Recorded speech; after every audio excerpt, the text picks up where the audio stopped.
मित्रांनो, मी निखिल इंगळे देशमुख आपलं बायोस्कोअर फार्म या यूट्यूब चॅनलवर सहर्ष स्वागत.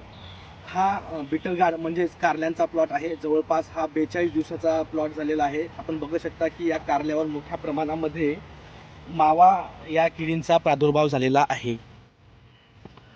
मावा किडीचे पिल्ले व प्रौढ पाने, खोड, फुले व फळ यामधून रस शोषण करतात.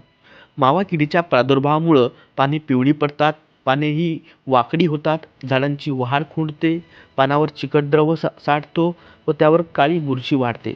त्यामुळे झाडाचे प्रकाश संश्लेषण थांबते, ज्यामुळे पीक कमजोर होते.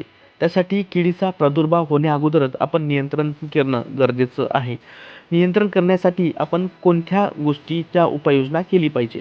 त्यासाठी आपण नत्रयुक्त खतांचा वापर टाळावा. मित्र कीटक लेडीबर्ड बीटल यांचा सुद्धा आपण वापर करू शकता. शिवाय ब्युवेरिया बॅसियाना या जैविक बुरशीनाशकाची आपण फवारणी घेऊ शकता. शिवाय पिवळे चिकट सापळे आपण शेतामध्ये वापरू शकता.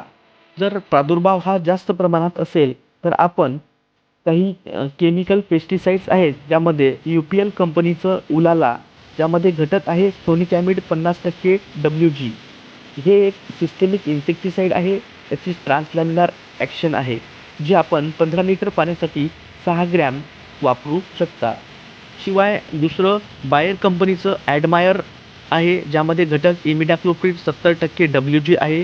हे एक निओनिकोटिनाइड ग्रुपमधलं सिस्टेमिक इन्सेक्टिसाइड आहे, जे इन्सेक्टच्या नर्वस सिस्टमला डॅमेज करून त्या कीटकांना पॅरालाइज करते. त्यासाठी आपण 15 लिटर पाण्यासाठी 4.5 ग्रॅम तुम्ही वापरू शकता. धन्यवाद. अशाच नवीन व्हिडिओसाठी चॅनलला सबस्क्राईब करा.